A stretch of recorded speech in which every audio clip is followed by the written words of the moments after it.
Welcome back to Tashkid FX for another Hbar price prediction update, and in this video I'll be giving you the latest developments that have been happening here on the Hbar chart, where you can see that here on the daily chart we have continued to hold above the 20-day MA. We have also continued to hold above a key area of support at around the $0.0639 mark, and yesterday we also saw a very nice move to the upside which gave us a break above the $0.07 mark. And before I get further into the technical analysis and also give you the short-term and the long-term scenarios that I'm expecting to play out, first give this video a thumbs up, subscribe to the channel, and also check out the channel membership. And allow me to start the video here on the daily chart by first giving you a quick recap and also the long-term scenarios, where you can see that Hbar, from these low prices that we had been trading within, we saw a very nice bounce to the upside, making it to an all-time high at around the $0.5833 mark, in what I'm terming is the formation of that larger Elliot wave count 1 to the upside. And after seeing the all-time high, we started the bear market, where we had been seeing no prices in this ABC corrective structure, which has now taken us back to around the $0.0356 mark, in what I'm terming is the formation of that second wave to the lower side.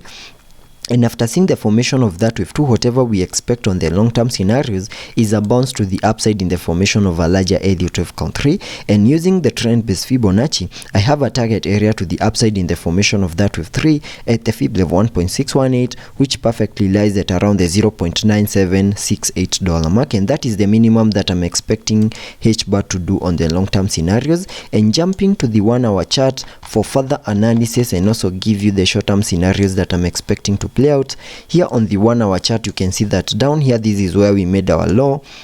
at around the $0.0356 mark before we started a nice bounce to the upside in a move that has been obeying the Elliot wave structures, where you can see we have seen the formation of that wave 1, then we have seen a wave 2, a wave 3, then a wave 4, and I believe whatever we are seeing at the moment could be the start of the formation of this wave 5 to the upside. And by first showing you that this wave 4 right here has done the minimum that we expect a wave 4 to the lower side to do, using the Fibonacci's, connecting them from the low of the second wave to the high of that wave 3,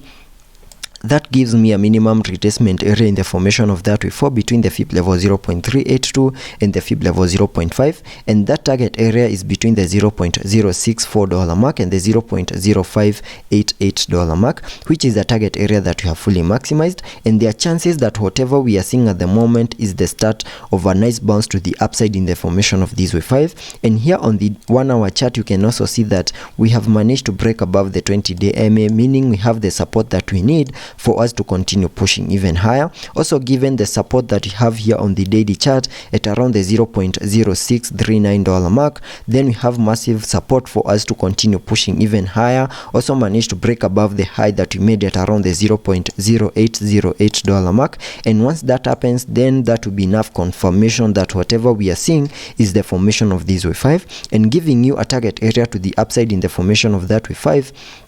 using the trend-based Fibonacci, connecting it from the low of the first wave to the high of that wave 1, then dragging the fibs to the high of that wave 3. That gives me a minimum target area to the upside in the formation of that wave 5 at the Fib level 1.618, which perfectly lies at around the $0.0863 mark, and that is the minimum that I'm expecting that wave 5 to the upside to do. And once we fully maximize that target area in the formation of that wave 5, then I'll be naming this 5-wave structure to the upside as a larger Elliot wave count 1 to the upside. And after seeing the high for that first wave, then we can expect a corrective structure on this other side, in what I'll be terming is the formation of that higher Elliot wave count 2. And once we see the low for this second wave, then we can expect another 5-wave structure to the upside in the formation of a larger Elliot wave count 3. So that is what I'm expecting here on the short term and also on the long term scenarios. And also taking a look at the indicators here on the 1-hour chart, on the 1-hour RSI, we are trading at around the 53 mark, meaning we have massive room for us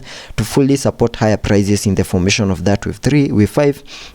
before we get into the overbought region. And also taking a look at the MACD, here on the MACD we have been able to print a bearish cross, and that does not fully support the formation of that wave 5. And jumping to the 4-hour MACD, here on the 4-hour MACD we have been able to print that bullish cross, fully supporting the formation of that wave 5 to the upside. So let's be patient and see how that plays out, and let's continue watching the next high at around the $0.0808 mark, and a break above that high could trigger even higher prices to fully maximize the formation of that larger ETH of count 5 to the upside. So that is what I'm expecting on the short-term scenarios and also on the long-term scenarios, and let's be patient and see how that plays out, and I'll be keeping you updated.